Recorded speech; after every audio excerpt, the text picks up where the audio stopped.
Matius 16 ayat 28. Sesungguhnya di antara orang yang hadir di sini ada yang tidak akan mati sebelum mereka melihat Anak Manusia datang sebagai raja dalam kerajaannya. Nah, ini pertanyaannya sangat baik gitu ya. Bahkan di dalam buku tafsiran pun dicatat kalau ini sulit untuk diterjemahkan begitu ya artinya. Siapakah yang dimaksud orang itu yang tidak akan mati? Beberapa penafsir menanggapi perkataan Tuhan Yesus bahwa perkataan ini mengandung arti eskatologis atau akhir zaman, saudara-saudari ya. Para murid akan melihat Tuhan Yesus datang kedua kali sebelum kematian mereka. Ya, artinya mereka diperlihatkan terlebih dahulu masa depan. Ya. Seperti contohnya Yohanes diberikan wahyu, mendapatkan wahyu tentang akhir zaman di Pulau Patmos dalam hukuman pengasingan. Ini juga dapat diartikan seperti itu. Ya, jadi sebelum nanti Yesus datang kedua kali, murid-murid sudah melihat, ya, atau beberapa murid sudah melihat, diberikan penglihatan oleh Tuhan. Ya, salah satunya Yohanes yang menulis kitab Wahyu, ya. Yesus sedang berbicara pada siapa pada waktu itu? Orang yang hadir di sini dapat ditujukan kepada murid-murid karena Tuhan Yesus sedang berbicara pada murid-muridnya pada waktu kita bisa juga melihat di ayat yang 13, 21, 24. Jadi bukan orang yang mati yang itu siapa? Bukan orang lain, tetapi yang dimaksudkan adalah murid-murid sendiri, ya. Kata mati di sini sama dengan bentuk yang diterjemahkan yaitu mengalami maut. Ya, ada kaitannya dengan Yohanes 8 ayat 1-2. Aku berkata kepadamu sesungguhnya barang siapa menuruti firman-Ku, ia tidak akan mengalami maut sampai selama-lamanya.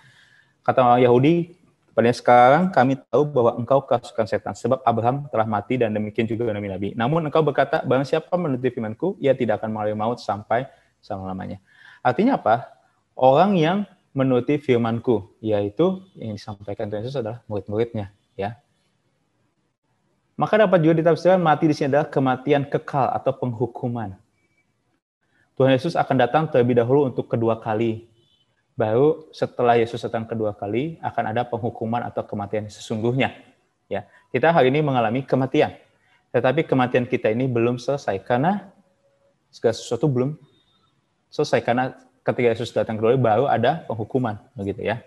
Nah, karena kaitannya dari sini adalah ia tidak akan mengalami maut sampai selama-lamanya di ayat yang ke-52 tadi.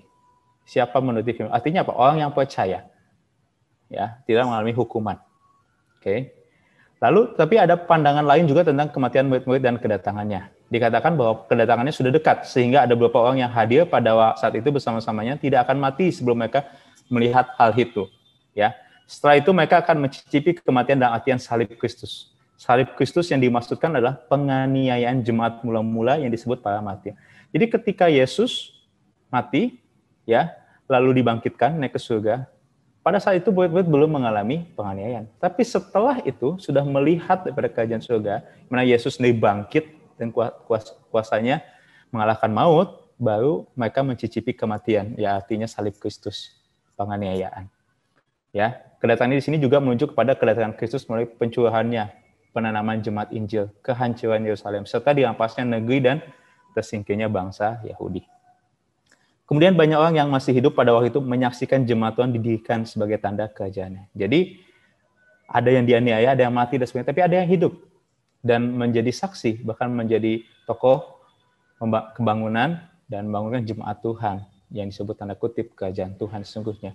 Kerajaan Tuhan itu adalah gereja, pelambangan dari kerajaan Allah, ya, gereja itu di muka bumi. Bukan kerajaan seperti kerajaan pada umumnya menekankan kekerasan, penindasan, tetapi kerajaan ini beda, kerajaan Allah ini beda. Gereja ada kasih, ada pengampunan, ada penerimaan dan sebagainya, ya.